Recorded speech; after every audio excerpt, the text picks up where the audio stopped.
नहमदुहु व नुसल्ली व नुसल्लिमु अला रसूलिहिल करीम अम्मा बाद।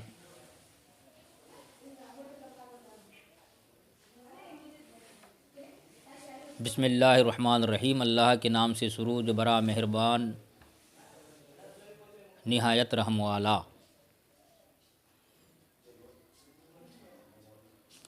आज कुरानुल करीम का जिस सूरत को पढ़ाया जाएगा उसका नाम है सूरतुल इखलास। सूरतुल इखलास। सबसे पहले हम बता देंगे कि इस सूरत के अंदर कितनी आयातें हैं, कलेमात, हरफों की तादाद। इस सूरत के अंदर 4 या 5 आयतें हैं। मुफस्सिरीन का इख्तिलाफ है, किसी के नज़दीक 4 आयतें हैं और बाज़ के नज़दीक 5 आयतें हैं। जिन्होंने 5 माना है, लम यलिद व लम यूलद, ये दोनों को मिला के 1 आयत माना है। और जिन्होंने 4 माना है, यानी जिन्होंने 4 माना है, लम यलिद व लम यूलद, ये दोनों को मिला के 1 आयत माना है। और जिन्होंने 5 आयतें माना है, लम यलिद एक अलग आयत माना है और लम यूलद ये दूसरी आयत है। तो गोया कि 5 आयतें हो जाएंगी। समझ में आया? तरतीब के एतबार से ये सूरा 112वें नंबर पर है, 112वां। और नज़ूल के एतबार से 22वां, 22। एक रुकू है, 15 कलेमात है और 47 हरूफ है इस सूरत के अंदर। कितने हरूफ है? 47 हरूफ है।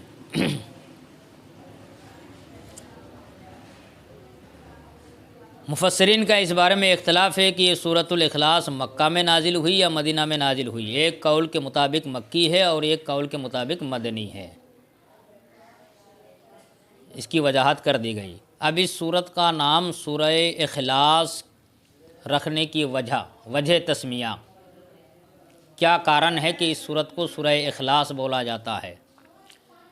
वैसे तो अहदीस में इस सूरत के बारे में जो वजाहत है, तकरीबन 20 या 22 नाम है। इसके असमा कितने हैं? 20 या 22। लेकिन 20 या 22 क्लास के टाइम तफसील के साथ बताना मुश्किल का सबब बनेगा। जो मशहूर व मारूफ़ है, हम उन 20 या 22 में से 4 का बयान यहाँ आपके सामने रखेंगे। इस सूरत को सूरह इखलास भी कहा जाता है, जैसे कि सूरत से पता है, नाम लिखा है हेडलाइन में, है ना, सूरतुल इखलास। इखलास कहने की वजह क्या है? क्योंकि इस सूरत में खालिस अल्लाह की तौहीद का बयान है। अल्लाह के खालिस किसे कहते हैं इसको भी समझना पड़ेगा। खालिस का मतलब ये है कि जिसमें किसी और चीज़ की मिलावट ना हो, उसको बोलते हैं खालिस। घी खालिस, दूध खालिस, इस तो हम लोग अपने भाषा में भी बोलते हैं। खालिस का मतलब ये है कि जिसमें कोई चीज़ मिलावट ना हो। तो इस सूरत के अंदर कोई और दूसरी चीज़ मिलावट नहीं है सिवाय तौहीद के। हो गई बात? इसलिए इसको हम इखलास कहते हैं। और इस सूरत का नाम एक और है जो मशहूर मारूफ है, मैं वो बोल दे रहा हूँ। और इसको सूरह तंज़िया भी बोला जाता है। क्या बोला जाता है? क्योंकि अल्लाह ताला हर ऐब व नक्स से बरी है। हर ऐब व नक्स और शरीक, इन सारे चीज़ों से, शरीक होने से क्या है? तो उसका कोई शरीक नहीं है, इन सारे चीज़ों से बरी है। इस वजह से इस सूरत को सूरह तंज़िया भी कहा जाता है। तंज़िया का माना पाक होना भाई, हर चीज़ से पाक हो गया वो, हर ऐब व नक्स से पाक है। और इस सूरत को सूरह नजात भी कहा जाता है। सूरह नजात क्यों कहा जाता है इस सूरत को? इस सूरत को सूरह नजात जो बोला जाता है, नजात का माना क्या है? क्या नजात का माना है? बख्शिश। भाई इस सूरत को पढ़कर जब किसी चीज़ पर हम क्या दम कर देते हैं, तो इस सूरत की वजह से उसके अंदर की बुराइयां और ख़राबियाँ दूर हो जाती है। समझ में आया? तो नजात कहने के नजात का माना होता है छुटकारा पाना। नजात का माना क्या होता है? जैसे नजातुम मिना नीरान का लफ्ज़ पढ़े हो नहीं, जहन्नम से नजात यानी जहन्नम से छुटकारा। तो इस सूरत को पढ़ने से आदमी जहन्नम से भी छुटकारा पाता है। इस वजह से इस सूरत को सूरतुन नजात भी बोला जाता है। कितने नाम हो गए? 3 कैसे हो गए? तंजीहा, अरे क्या हो गया? इखलास, 3 हो गए, और एक है सूरतुन नजात। और एक और नाम है इस सूरत का, एक और नाम तो ऐसे बहुत है, एक और मशहूर व मारूफ नाम है जिसको, अच्छा खैर वो याद नहीं आ रहा है, ये तीनों रखो, समझे। अब सबसे पहले हम इस सूरत के अंदर जो लफ्ज़ी तहकीकात है, कुछ लफ्ज़ के पेचीदगियाँ, उसको हम वाज़ेह कर देंगे, फिर उसका माना कर देंगे, फिर शान नज़ूल की तरफ इशारा कर देंगे। ठीक है, ये 3 चीज़ें हैं आज के सबक में। सबसे पहले देखो, कुल हुवल्लाहु अहद। कुल ये अमर का सेगा है, पहले से पता है। हुवल्लाहु अहद में हुआ ज़मीर है जिसका माना है वो। ज़मीर के लिए कायदा है कि मर्ज माकबल में होना चाहिए, लेकिन इसका मर्ज माकबल में नहीं है। अगर ज़मीर के मर्ज माकबल में ना हो तो ये ज़मीर 2 तरह का होता है। मुज़क्कर में ज़मीर शान बोला जाएगा, मुअन्नस में ज़मीर किस्सा बोला जाएगा। ये सब बातें हिदायतुन्नूह में पढ़ाया जा चुका है। ठीक है, हुआ ये ज़मीर शान है इसलिए कि अल्लाह मुज़क्कर है। ठीक है, इसलिए कि ज़मीर जब भी होगी तो उसका मर्जा माकबल में होगा। भाई हुआ का माना वो का मतलब ये कि वो चीज़ माकबल में जिक्र हो चुका है, लेकिन यहाँ माकबल में जिक्र नहीं है, माँ बाद में अल्लाह का जिक्र आ रहा है। तो ज़मीर पहले हो गई, मर्जा बाद में हो गया। मुज़क्कर में अगर है तो वो ज़मीर शान है, मुअन्नस में है तो वो ज़मीर किस्सा है। जैसे हिया फ़ातिमा, तो फ़ातिमा का जिक्र बाद में आ रहा है, हिया हम पहले ही लेके आ गए। समझ में आया? तो हम मुअन्नस में ज़मीर किस्सा बन जाएगा। अल्लाह के बारे में जानते हो, असल में लफ्ज़ है इलाहुन माबूद। अब उसी से अल्लाह मौसूफ़ है, अहद सिफत है। अल्लाह पर तनवीन ना आने के कारण ये है कि अलिफ लाम माने तनवीन है, अहदुन पर तनवीन आ गई इसलिए कि ये माने तनवीन में से कोई नहीं है। माने तनवीन 3 होता है, समझ में आया? इसलिए अहदुन बढ़ा गया। अब इसका सीधा सादा तर्जमा देखो, ए महबूब फरमाओ, या ए महबूब सल्लल्लाहु ताला अलैहि वसल्लम खिताब है नबी अकरम सल्लल्लाहु अलैहि वसल्लम से कि ए महबूब फरमा दे, वो अल्लाह है, अहदुन एक है, अहदुन एक है। ये पहली आयत का तर्जमा है। उसके बाद दूसरी आयत देखो, अल्लाहुस समद, अल्लाह बेनियाज है। अल्लाह क्या है? अल्लाहुस समद में समद का माना है बेनियाज। अलिफ लाम के साथ खबर लाया गया, अल्लाह तरकीब में मुब्तदा और समदो तरकीब में खबर वाक़ है। अल्लाह बेनियाज है ना। तीसरी आयत का माना देखो, समद का लफ्ज़ ये वाज़ेह है। समद का माना होता है बेनियाज होना, गनी के माने में। समद का माना मैं उसकी वजाहत करूँगा कि यह समद क्यों बोला गया है ना। यह समद का माना तो होता है हर चीज़ उसकी मोहताज हो, कोई हर चीज़ अल्लाह का मोहताज हो, अल्लाह किसी का मोहताज ना हो। जिसका मोहताज सब कोई हो, वो किसी का मोहताज ना हो, उसको बोलते हैं समद, उसको बोलते हैं गनी। उसका अब उर्दू में ऐसा कोई माना सेटिंग का नहीं था, तो उर्दू दाने उसका माना कर दिया बेनियाज। बेनियाज, गनी को बेनियाज हम बोलते हैं। गनी उन मना बेनियाज। भाई मालदार जो होगा उसको मोहताज होगी किसी की, मालदार को लोगों को मोहताज, लोगों की मोहताज मालदारों की तरफ होगी, है ना। इसलिए गनी को हम भी बेनियाज बोलते हैं। गनी उनका माना, जैसे अल्लाह हो गनी उन भी आया, अल्लाह बेनियाज है। तो यहाँ गनी का जो माना है, इसलिए कि अरबी में मुतारादिफ लफ्ज़ इस्तेमाल नहीं होता है, उर्दू में तो होता है लेकिन अरबी में नहीं। इसलिए कि समद के जो माना में बेनियाजी है और गनी के माना में भी जो बेनियाजी है, दोनों बेनियाजी में फ़र्क है। दोनों बेनियाजी में जो मालदार होता है, गरचे वो किसी का मोहताज नहीं होता है, लेकिन वो भी किसी का मोहताज है। लेकिन यहाँ समद जो अल्लाह को बेनियाज बोला गया, वो किसी भी चीज़ में कहीं का भी ना ऊपर का ना नीचे का किसी का मोहताज नहीं है। दोनों में थोड़ा सा फ़र्क है, आम खास। समद का लफ्ज़ खास है, गनी का लफ्ज़ आम है। समझ में आया? गनी का लफ्ज़ जो है आम लोगों के लिए भी बोला जाता है, अल्लाह के लिए बोला जाता है, और समद का लफ्ज़ सिर्फ अल्लाह के लिए बोला जाता है। खास और आम का मतलब समझ में आया? लम यलिद का माना है ना जना, ना पैदा हुआ, या फिर कह सकते हो ना उसकी कोई औलाद है, यह भी तर्जमा आ जाएगा। ना वो जना। वलदा यलिदो, वलदा असल में है यौलिदो, जैसे वजबा यजिब, पढ़े हो नहीं पढ़े हो? कायदा असल में है यौलिदो। क्या असल में? यौलिदो यजरेबो के वजन पर। जैसे यौजिबो यजिबो असल में यौजेबो, इसी तरह यलिद असल में था यौलिदो। लम हुर्फ़ जाजिमा है, हुर्फ़ जाजिमा में से कोई भी फ़ेल मुज़ारे के शुरू में आ जाए तो 5 जगह जज़म करता है कि नहीं करता? तो यहाँ जो है आखिर को जज़म कर दिया लम की वजह से। और जब आखिर को जज़म कर दिया तो हो जाएगा असल में लम यौलिद। क्या हो जाएगा? लेकिन वाव भी हज़फ है, हरूफ गड़बड़ी वाला है, हज़फ हो जाता है। वाव क्यों गड़बड़ी हुआ? इल्म सेगा में मोतल के 26 कायदे हैं, उसमें से पहला कायदा है ये कि जो वाव अलामत मुजारा मफ्तूहा और मकसूर के दरमियान वाक़ हो, अलामत मुजारा माना मुजारा की अलामत मफ्तूह हो, और फिर उसके बाद जो फ़ा कलमा है और फ़ा कलमा के बाद आइन कलमा है, वलद में वाव फ़ा कलमा है, अल्लाम है आइन कलमा, उसके बीच में यानी कसरा और फतह के दरमियान में जो भी वाव वाक़ होगा, जब भी वाव वाक़ हो उसको हम क्या कर देते हैं? गिरा देते हैं। जैसे यवजब से यजिब, इसलिए कि या अलामत मुजारा और आइन कलमा के दरमियान जो है वाव वाक़, उस वाव को क्या कर दिया? गिरा दिया। इसी तरह यहाँ भी है, यौलिद था, वाव को गिरा दिया। तो अब यौलिद के वाव को जब गिरा देंगे तो क्या होगा? यलिद होगा ना। असली हरूफ है वलद, वलद का माना जानते ही हो पैदा होना, वलदुन।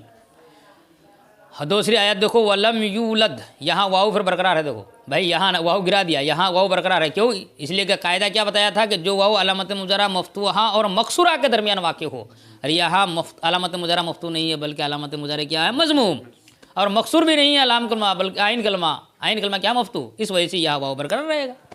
वलम यूलद में इसलिए मजहूल का सिगा है ये, यूलद यू जबू को जन पर है, समझ में आया?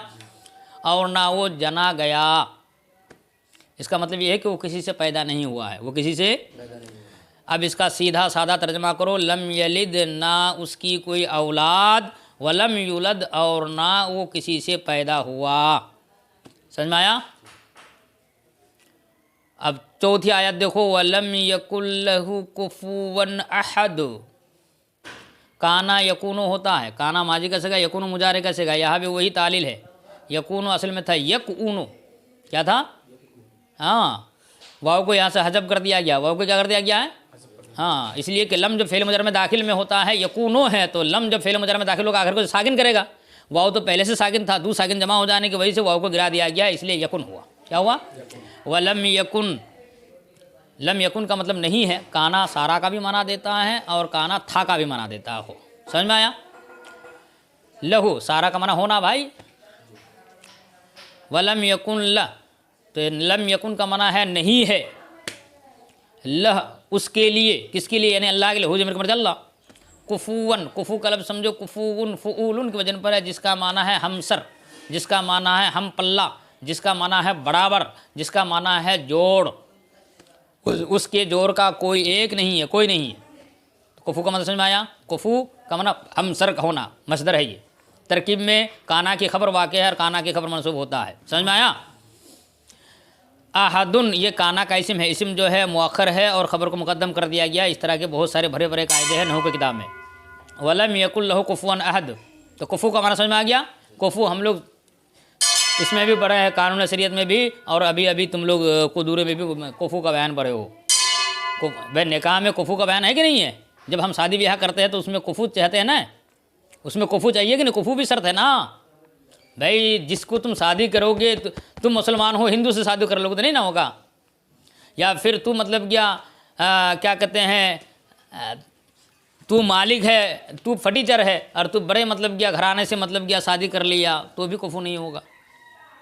तो कुफू के बहुत सारे माना है, ये यहाँ वजाहत का टाइम नहीं है। कुफू का माना होता है बराबर। समझ में आया? अहदुन का माना है कोई एक, तो उसका अब सीधा सादा तर्जमा देखो, वलम यकुल्लह कुफुवन अहद, और उसके बराबर का, उसके हमसर, या उसके बराबर का बोलो, या उसके हमसर, या उसकी मिसल कोई नहीं है। उसके मिसल लैसा का मिसल ही है वो, उसके मिसल कोई चीज़ माना उसके तरह कोई नहीं है, उसके बराबर का कोई नहीं है, उसके हम पल्ला कोई नहीं है, उसके हमसर कोई नहीं है, उसके बराबर का कोई नहीं है, कुछ माना कर लो। या फिर ना ही उसका कोई जोड़, ना उसके जोड़ का कोई, या आला हज़रत का तर्जमा। समझ में आया? हाँ, ये मैंने लफ्ज़ी माना तहकीक के साथ करा दिया। अब लफ्ज़ी माना के बाद हम उसका जो है फसीह व बलीग माना करेंगे, इस्तिलाही माना करेंगे, और इस माना को करने से पहले हम थोड़ा इसके शान नुज़ूल की तरफ इशारा करेंगे कि ये सूरतुल इखलास किस मौके पर नाजिल हुई, किस मौके पर ये सूरा नाजिल हुई है।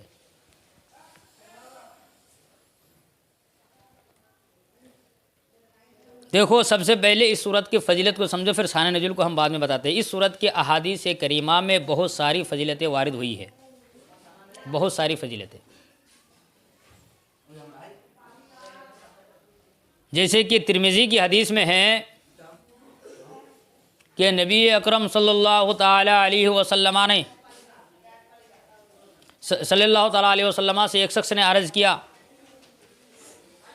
कि मोहम्मद मुस्तफ़ा सल्लल्लाहु ताला अलैहि वसल्लम के मुझे इस सूरत से बहुत ज़्यादा प्यार है, बहुत ज़्यादा मैं इस सूरत से प्यार करता हूँ, मोहब्बत करता हूँ। तो अल्लाह के नबी ने क्या जवाब दिया कि आपकी ये मोहब्बत आपको जन्नत में दाखिल करेगी। क्या करेगी? ये तिरमिज़ी की हदीस है। और हदीस में है कि ये सूरत को 3 मरतबा पढ़ने से एक कुरान ख़त्म पढ़ने का सवाब बख्श दिया जाता है। इस कुरान को ये सूरह इखलास को 3 मरतबा अगर पढ़ लिया तो ये ख़त्म कुरान का।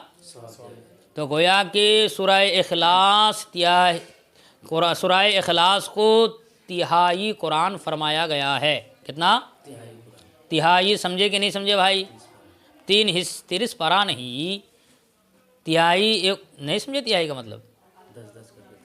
तिहाई का मतलब होता है, तुम लोग चौथाई समझ दो कि नहीं समझ दो? सर का मसा कितना है? रुबू ये रास, चौथाई सर। चौथाई सर का मतलब सर का 4 हिस्सा करेंगे, 4 हिस्सा का 1 हिस्सा को चौथाई बोला जाता। इसी तरह तिहाई कुरान का 3 हिस्सा करेंगे, 3 हिस्सा के 1 हिस्सा को क्या बोलेंगे? तिहाई। नहीं समझ में आया? तो गोया कि कुरान जब 30 पारा है तो 10 पारा 1 तिहाई हो गया, 20 पारा 2 तिहाई हो गया, और 30 पारा 3 तिहाई हो गया। तो अब तिहाई का मतलब समझ में आया कि नहीं आया? इस तरह चौथाई होता है। चौथाई सर का मसा में मतलब क्या? सर का 4 हिस्सा करके 1 हिस्सा का मसा करते हो ना, पूरे का कर लेना मुस्ताहब है, लेकिन चौथाई फ़र्ज है ना, वाजिब है ना। नहीं समझ में आया? तो यही है तिहाई का मतलब। तो अब इस सूरत को कोई अगर 3 बार पढ़ ले, इसलिए हदीस में बताया गया कि सोते समय कम से कम इस सूरत को अगर 3 मरतबा पढ़ लिया जाए ना, तो रोज़ाना 1 ख़त्म करके वो सो रहा है। हर कोई पढ़ने में मुश्किल नहीं है, 2 मिनट का काम है ये, है ना। तो इस सवाब से महरूम नहीं होना चाहिए, इस सवाब का फ़ायदा उठा लेना चाहिए। गोया कि ये ऑफ़र है लोगों के लिए, मुसलमानों के लिए, मोमिनों के लिए, है ना। ऑफ़र को मत छोड़ो, है ना भाई। रिचार्ज का ऑफ़र नहीं छोड़ते हो, लेकिन ये वाला ऑफ़र क्यों छोड़ दे रहे हो, है ना। 200 का रिचार्ज अगर 50 में आ जाओ तो मतलब कि रिचार्ज रहते हुए भी कर लेता है आदमी ना, कि चलो कर ही लेता हो, आइंदा महीना में काम आ जाएगा। तो दुनिया समझ में आती है, आखिरत समझ में नहीं आ रही है मुसलमानों की। ये फजीलतें हैं, बहुत सारे फजीलतें इस सूरत के, और भी बहुत सारे फजीलतें वारिद हुई है, ठीक है। और दूसरी बात ये है कि सूरह इखलास, इसमें सिर्फ अल्लाह ताला ने पूरे कुरान में 3 सिफ़तें जिक्र की है। कितने सिफ़तें? 3। कुरान के अंदर 3 सिफ़तें हैं। पहली सिफ़त है तौहीद, दूसरी सिफ़त है रिसालत, और तीसरी सिफ़त है क़यामत। ऐसे भी समझ में आ जाता है कि इसको 3 तिहाई कर लो, यानी तौहीद को 10 पारा पर महमूल कर लो, रिसालत को 10 पारा पर महमूल कर लो, और क़यामत को क्या कर लो? 10 पारा पर महमूल कर लो। और सूरह इखलास में किसका बयान है? तौहीद का। तो 10 पारा आया कि नहीं आया? 1 तिहाई हुआ कि नहीं हुआ? समझ में आया? अब इसके शान नज़ुल क्या है कि अल्लाह ने सूरह इखलास को जो नाजिल फरमाया, किस मौके पर नाजिल फरमाया? कुफ़ारान अरब, मुशरिकीन अरब ने तरह तरह के मनगढ़ंत सवालात करते रहे, जाहिलाना सवालात करते रहे। क्या क्या जाहिलाना सवालात करते रहे? कि भाई अल्लाह का नसब बयान करो। कोई लोग कहता था कि अल्लाह का नसब क्या है? भाई हसब व नसब बयान किया जाता है ना, जब तुम कहो तुम्हारा नसब क्या है, तेरा दादा क्या है, तुम्हारा परदादा कौन है, लकर दादा कौन है, छकर दादा कौन है, बोला जाता कि नहीं बोला जाता? तो इसी तरह अल्लाह का नसब क्या है, कि अल्लाह का दादा कौन है, परदादा कौन है, लकर दादा कौन है, छकर दादा कौन है। ये कुफ़ारान अरब तरह तरह के सवालात करने लगे। फिर कोई कहने लगा कि अल्लाह किस चीज़ से बना है ना, वो सोने का है या चांदी का है, लोहे का है, लकड़ी का है, तांबे का है, किस चीज़ का है। ये कुछ लोगों ने सवालात करने लगे, तरह तरह के मन घड़त सवाल, जाहिलाना सवालात। समझ में आया? कुछ लोग सवाल ये करने लगे कि वो खाता क्या है, पीता क्या है, खाते पीते क्या है। मुख्तलिफ़ तरह के ख़यालात, सवालात उनके दिल में आने लगे और वो कहने लगे जाहिलाना सवाल। खाता पीता क्या है? जैसा कि यहूद के बारे में है कि यहूद ने क्या कहा कि वज़ैर इब्नुल्लाह, वज़ैर अलैहिस्सलाम अल्लाह का बेटा है। मुशरिक का कहना है अल मलाइकतु बनातुल्लाह, फ़रिश्ते अल्लाह की बेटियाँ है। ईसाई का कहना है ईसा इब्नुल्लाह, ईसा अल्लाह का बेटा है। ईसा इब्नुल्लाह कह लो, मैं हमजा वसील को गिरा रहा हूँ मिलाने की वजह से, है ना। ईसा अल्लाह का बेटा है, या नसरानी का कहना है कि ईसा अलैहिस्सलाम बगैर बाप के पैदा हुआ कि नहीं हुए। तो जब बगैर बाप के पैदा हुए तो बाप अल्लाह को समझ लिया। यहूद ने हज़रत उज़ैर अलैहिस्सलाम को अल्लाह का बेटा समझ लिया। कुफ़ार ने, मुशरिकीन ने, कुफ़ारान अरब ने अल्लाह की बेटियाँ समझ लिया फ़िरिश्तों को। तो तरह तरह के सवालात, मन घड़त सवालात जिसको बोला जाता है। मन घड़त का मतलब क्या? मन बादशाह, अपने भाषा में बोलते हो, है ना। हाँ, मन बादशाह चट बोयरागी ना, क्या वही वाला सवालात इन लोगों। तो तरह तरह के जब सवालात होने लगे तो अल्लाह ताला ने कुरान की आयत नाजिल फरमा दी और उनके बातिल ख़यालात को, बातिल अवहाम को अल्लाह ताला की जात व सिफ़ात बयान करने के साथ साथ इनके तमाम ख़यालात को रद्द कर दिया, दूर कर दिया। समझ में आया। तो सूरह करीमा उस मौके पर नाजिल हुई कि महबूब फरमा दो, ये लोग जो मुख्तलिफ़ तरह के सवालात करते हैं और बातिल और जाहिलाना सवालात करते हैं, इन सारे सवालात का जवाब इन्हीं 4 आयत के अंदर है। सिर्फ इसमें तौहीद की वहदानियत का जिक्र है इस सूरत के अंदर। समझ लो, समझ में आया।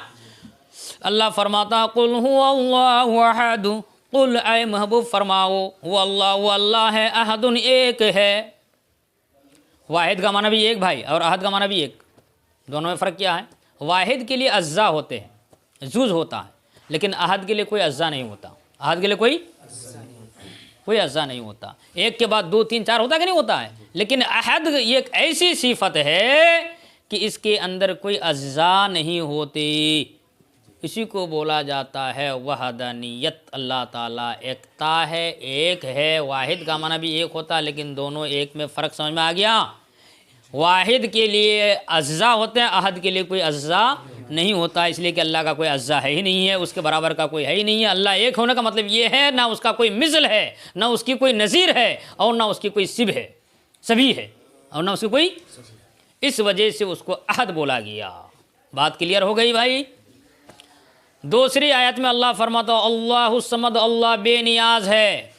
उर्दू में समद का कोई ऐसा माना समझ में नहीं आया उर्दू दा को, तो उसका माना कर दिया बेनियाज। वरना समद का माना अगर वो बलीग और फसीही लिहाज से देखा जाए तो इसका माना ये है कि हर चीज़ को उसकी ज़रूरत हो, उसको किसी की ज़रूरत ना हो। यह है समद का माना। उसी को बोला जाता समदियत। समझ में आया। हर चीज़ उसकी मोहताज है, वो किसी का मोहताज नहीं है, उसी को बोलते हैं समद। समद का मतलब समझ में आया। अल्लाह बेनियाज है का मतलब ये है कि अल्लाह के लिए, अल्लाह को क्या हर लोगों को अल्लाह की ज़रूरत है, अल्लाह को किसी की ज़रूरत नहीं है। लम यलिद, ना वो जना, वलम युलद, और ना जना गया, ना उसकी कोई औलाद है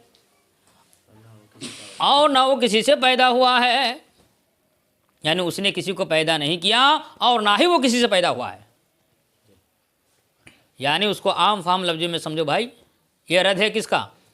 लम यलिद कहे कि ये रद्द किसका है भाई? ये अल्लाह अहद कहे कि रद्द उसका कर दिया कि जो लोग मतलब क्या 360 बूत काबा के अंदर घुसा के रखे थे, उनका रद्द कर दिया कि अल्लाह एक है। तुमको जो मतलब क्या जब चाहते हो रास्ते में जाके छत को लेके जाते हो खाने के लिए, और उसी को मतलब क्या हाथ में बना के मूर्ति बना लिए और उसी को खुदा समझ के पूजने लगे, उसकी रद्द कर दिया कि अल्लाह एक है। उसको किसी की मोहताज नहीं पड़ती है। तुम्हारे अल्लाह को तो मोहताज पड़ जाता है, लेकिन उसको किसी की मोहताज नहीं है। तुम्हारे अल्लाह तो इतने मोहताज है कि उसको कंधा में वो भी उठा के लेके जाना पड़ता है ना। हाँ, तो अल्लाह ये तो उसकी रद्द हो गया। जो लोग मतलब कि अल्लाह को मतलब 3, 4 या बहुत सारे कहते थे। अब दूसरी आयत, तीसरी आयत में रद्द है लम यलिद, उसकी कोई औलाद नहीं है। ये यहूद और नसारा की मतलब क्या हो गए? रद्द हो गए। और जो अल्लाह की बेटियाँ मानते थे कुफारान अरब, ये उनके रद्द हो गए लम युलद, और ना वो किसी को और ना उससे कोई पैदा हुआ है, ये उसकी रद्द हो गए। रद्द क्या नहीं किया भाई। यहूद उज़ैर अलैहिस्सलाम को अल्लाह का बेटा कहते थे, ईसा अलैहिस्सलाम को क्या कहते थे? अल्लाह का बेटा कहते थे। तो लम यलिद कह के उसका रद्द कर दिया कि नहीं कर दिया?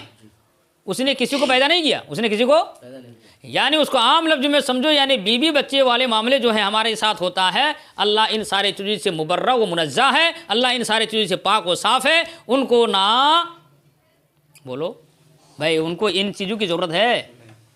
अगर वो पैदा होता है, अगर अल्लाह पैदा हो जाए तो फिर वही यानी ये जो है उसका मतलब क्या कि बहुत सारे चीज़ इससे लाजिम आएंगे कि उनका मतलब क्या बाप दादा परदादा लकड़दादा छकरदादा होना लाजिम आएगा। अल्लाह इन सारे चीज़ों से पाक है। हम कानून शरीयत में पहले ही पढ़ चुके हैं कि अल्लाह कहते किसे हैं, उसके बारे में हमें और आपको अकीदा क्या रखना चाहिए, उसके बराबर का कोई नहीं। अल्लाह हमेशा से है, हमेशा से रहेगा, वो कदीम है। पैदा होना कदीम की अलामत नहीं है, पैदा होना तो हादिस की शान है। किसकी शान है? समझ में आया? अल्लाह ताला की ज़ात क्या है? कदीम है भाई, हमेशा से है। तो जब हमेशा से है तो फिर वो पैदा कैसे हो सकता है? पैदा होना तो शान है किसकी? हादिस की। किसकी? हादिस की शान है। इसलिए कहा लम यलिद, ना वो पैदा हुआ और ना पैदा किया गया और ना जना गया। बात समझ में आ गया? इसलिए कोई अगर कहता है कि नबी अकरम सल्लल्लाहु ताला अलैहि वसल्लम के बारे में, है ना, या मज़ार में जाके भाई जब हम मतलब क्या चूमते हैं या किसी के हाथ को चूमते हैं तो चूमना यहाँ शिरक नहीं कहलाएगा। शिरक तो तब कहलाता, शिरक तो तब कहलाता जब कोई कहता ना कि मतलब ये भाई मुखालिफ टीम 12 कहते हैं कि अल्लाह के नबी को सुन्नियों ने मतलब किया अल्लाह से बड़ा दर्जा दे दिया, उसको अल्लाह मान लिया। बेवकूफ़ कहेगा अल्लाह कैसे मान लिया? नबी पैदा हुए, नबी के हाथ पाँव भी मतलब साहबा ने चूमे।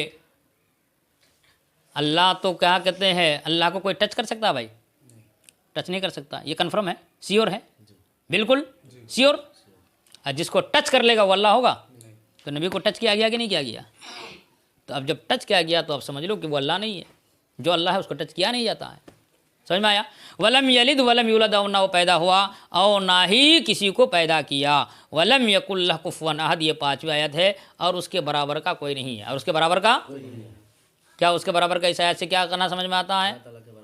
अल्लाह ताला के जात व सिफ़ात जितने हैं उन तमाम चीज़ों में कोई किसी के अल्लाह ताला के बराबर नहीं हो सकता।